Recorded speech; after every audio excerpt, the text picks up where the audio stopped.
आकाशवाणी भोपाल से प्रस्तुत हैं प्रादेशिक समाचार।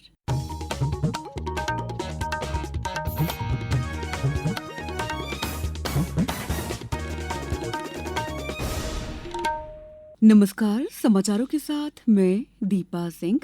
सबसे पहले मुख्य समाचार। प्रधानमंत्री 17 सितंबर को धार में करेंगे देश के पहले पीएम मित्रा पार्क का शिलान्यास। मिलेंगे 3 लाख रोजगार के अवसर। आज होगा उपराष्ट्रपति चुनाव। एनडीए उम्मीदवार सीपी राधाकृष्णन और इंडिया गठबंधन के बी सुदर्शन रेड्डी के बीच मुकाबला। मुख्यमंत्री आज संबल योजना के तहत 175 करोड़ रुपए की सहायता राशि करेंगे जारी।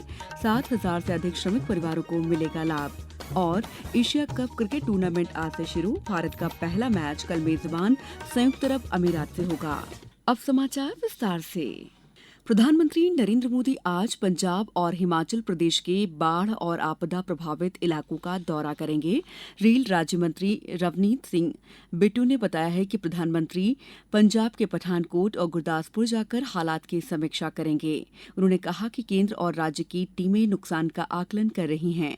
प्रधानमंत्री हिमाचल प्रदेश के कांगड़ा जिले के धर्मशाला में हवाई सर्वे भी करेंगे और वहां आपदा से हुए नुकसान की समीक्षा बैठक लेंगे। उपराष्ट्रपति चुनाव के लिए आज मतदान होगा। इस चुनाव में एनडीए उम्मीदवार और महाराष्ट्र के राज्यपाल सीपी राधाकृष्णन का मुकाबला इंडिया गठबंधन के उम्मीदवार और सर्वोच्च न्यायालय के पूर्व न्यायाधीश बी सुदर्शन रेड्डी से होगा। मतगणना भी आज ही होगी और अधिक जानकारी दे रहे हैं हमारे संवाददाता। उपराष्ट्रपति का चुनाव संसद के दोनों सदनों के सदस्यों से मिलकर बने निर्वाचक मंडल द्वारा किया जाता है। इस चुनाव में गुप्त मतदान की प्रक्रिया अपनाई जाती है। निर्वाचक मंडल के सदस्य अपनी इच्छा के अनुसार मतदान कर सकते हैं और वे संबंधित पार्टी के व्हिप से बाध्य नहीं होते। उपराष्ट्रपति के चुनाव में डाले गए प्रत्येक वोट का मूल्य समान होता है। वर्तमान में लोकसभा में 542 सदस्य और राज्यसभा में 239 सदस्य हैं। इस बार उपराष्ट्रपति चुनाव के लिए निर्वाचक मंडल की कुल संख्या 781 है और जीत के लिए बहुमत का आंकड़ा 391 है। मतदान सुबह 10 बजे शुरू होगा और शाम 5 बजे तक चलेगा। मतगणना शाम 6 बजे के बाद की जाएगी। पहली बार उपराष्ट्रपति का चुनाव नए संसद भवन में आयोजित होगा। दीपेंद्र कुमार, आकाशवाणी समाचार, दिल्ली। मुख्यमंत्री डॉक्टर मोहन यादव ने कल भोपाल में आयोजित समीक्षा बैठक में कहा कि प्रधानमंत्री नरेंद्र मोदी का 17 सितंबर को प्रदेश में आगमन होगा। प्रधानमंत्री धार में देश के पहले पीएम मित्रा पार्क का शिलान्यास करेंगे। इसके साथ ही प्रधानमंत्री स्वस्थ नारी सशक्त परिवार अभियान का भी शुभारंभ करेंगे। यशस्वी प्रधानमंत्री 17 तारीख को सेवा पखवाड़े के शुभारंभ के साथ खास करके स्वस्थ नारी सशक्त परिवार अभियान का शुभारंभ करने एवं साथ ही देश में बनने वाले पीएम मित्रा पार्क जो 7 बनने वाले उसमें सबसे पहले हमारा मध्य प्रदेश का पीएम मित्रा पार्क उसका शिलान्यास करने के लिए हमारे बीच पधार रहे हैं।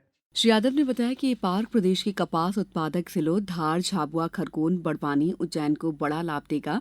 लगभग 3 लाख रोजगार के अवसर सृजित करेगा। प्रधानमंत्री इस अवसर पर सुमन सखी चैटबॉट और एक बगिया मां के नाम अभियान की भी शुरुआत करेंगे।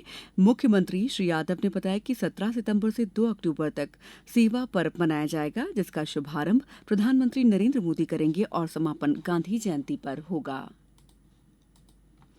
प्रधानमंत्री नरेंद्र मोदी ने कल शाम भाजपा और एनडीए सांसदों की 2 दिनी कार्यशाला के समापन सत्र को संबोधित किया। इस दौरान उन्होंने कहा कि सांसद अगली पीढ़ी के जीएसटी सुधारों और संसद में पारित महत्वपूर्ण कानूनों की जानकारी लोगों तक पहुंचाएं। उन्होंने ऑनलाइन गेमिंग प्रोत्साहन और विनियमन विधेयक 2025 सहित हालिया विधेयकों के लाभों के बारे में जनता को जागरूक करने पर जोर दिया। इस पर मीडिया से बात करते हुए संसदीय कार्य मंत्री किरण रिजिजू ने बताया कि प्रधानमंत्री ने सांसदों से आत्मनिर्भर भारत के निर्माण में सक्रिय भूमिका निभाने की अपील की। बहुत अच्छा मीटिंग हुआ। 100% एनडीए एमपी राज्यसभा और लोकसभा का एक साथ मिलना हुआ। प्रधानमंत्री जी ने जो हाल ही में पार्लियामेंट में जितना इम्पोर्टेंट बिल्स पास किए हैं उसको लेकर के बहुत खुशी भी जताया। साथ साथ ये भी कहा कि इतना इम्पोर्टेंट बिल्स का सही महीने में लोगों तक जानकारी जाना चाहिए, जैसे कि ऑनलाइन गेमिंग का, गैम्बलिंग और गेमिंग को मिक्सअप करके जो हमारे युवाओं का फ्यूचर खराब हो रहा था उसके बारे में जानकारी हम लोगों को पब्लिक को देने के लिए कहा। ये समाचार आप आकाशवाणी मध्य प्रदेश से सुन रहे हैं। ये समाचार बुलेटिन YouTube पर Madhya Pradesh news all India radio channel पर और Facebook साथ ही X प्लेटफॉर्म पर AIR न्यूज भोपाल पर सुने जा सकते हैं। इसके अलावा आप हमारी वेबसाइट newsonair.gov.in पर अथवा न्यूज ऑन AIR ऐप पर भी समाचार सुन सकते हैं। ब्रेक के बाद समाचारों में आपका एक बार फिर स्वागत है। प्रधानमंत्री नरेंद्र मोदी ने स्वतंत्रता दिवस पर लाल किले की प्राचीर से दिवाली तक अगली पीढ़ी के वस्तु और सेवा कर जीएसटी सुधारों की घोषणा की थी। 3 सितंबर को जीएसटी परिषद ने आम आदमी पर केंद्रित दरों को युक्ति संगत बनाने की घोषणा की। नजर डालते हैं खेल क्षेत्र के किए गए सुधारों पर। खेल के सामानों पर जीएसटी दर 12% से कम होकर 5% हो गई है। दस्ताने, स्पोर्ट्स किट, सामान्य शारीरिक व्यायाम के उपकरण और मछली पकड़ने के गियर जैसे सभी वस्तु अब सस्ते दामों में मिलेंगे। जीएसटी परिषद ने बच्चों के खिलौने जैसे ट्राईसाइकिल, स्कूटर, पैडल कार के साथ साथ बोर्ड गेम जैसे शतरंज, कैरम, लूडो आदि खेल वस्तुओं पर भी जीएसटी 12% से घटाकर 5% करने की घोषणा की है। इस कटौती से परिवारों और छात्रों को खेल उपकरणों में अधिक राहत मिलेगी। साथ ही खेलों को बढ़ावा देने वाले संस्थानों की लागत भी कम हो जाएगी। केंद्रीय खेल मंत्री मनसुख मंडाविया ने कहा कि नए जीएसटी सुधारों से खेल वस्तुएं नागरिकों के लिए सस्ती हो जाएंगी और इससे उन्हें खेल तथा फिटनेस गतिविधियों में सक्रिय रूप से भाग लेने के लिए भी प्रेरणा मिलेगी। नए कर सुधार भारत के खेल तंत्र को मजबूत करेंगे, उपकरणों को किफायती बनाएंगे और सभी आयु वर्गों की भागीदारी को बढ़ावा देंगे। यह कदम देश में व्यापक भागीदारी तथा स्वस्थ जीवन की संस्कृति को भी बढ़ावा देगा। रोहन के साथ आकाशवाणी समाचार दिल्ली के लिए दिलनशी आरजू। मुख्यमंत्री डॉक्टर मोहन यादव आज भोपाल से संबल योजना के अंतर्गत श्रमिक परिवारों को 175 करोड़ रुपए की सहायता राशि सिंगल क्लिक से बैंक खाते में भेजेंगे। इस राशि से 7,953 परिवारों को लाभ होगा। प्रदेश में गिग यानी ऑनलाइन डिलीवरी करने वालों और प्लेटफॉर्म वर्कर्स का पंजीयन भी शुरू हो गया है, जिससे उन्हें भी लाभ मिल रहे हैं। संबल हितग्राहियों को रियायती राशन और आयुष्मान योजना के तहत 5 लाख रुपए तक की निःशुल्क चिकित्सा सुविधा भी उपलब्ध है। मुख्यमंत्री डॉक्टर मोहन यादव ने कल मंत्रालय में गौ संवर्धन बोर्ड की बैठक की अध्यक्षता करते हुए कहा कि गौशालाओं को स्वावलंबी बनाना जरूरी है। उन्होंने कहा कि प्रदेश में देसी नस्ल के गौपालन को बढ़ावा दिया जाए और गौशालाओं के बेहतर प्रबंधन के लिए धार्मिक संस्थाओं और दानदाताओं को जोड़ा जाए। पेश है एक रिपोर्ट। मध्य प्रदेश में गौवंश के संरक्षण और संवर्धन के लिए मुख्यमंत्री डॉक्टर मोहन यादव के नेतृत्व में स्वावलंबी गौशालाओं की दिशा में सार्थक पहल की जा रही है। इसी कड़ी में मुख्यमंत्री डॉक्टर मोहन यादव ने मध्य प्रदेश गौ संवर्धन बोर्ड की बैठक में महत्वपूर्ण दिशा निर्देश दिए।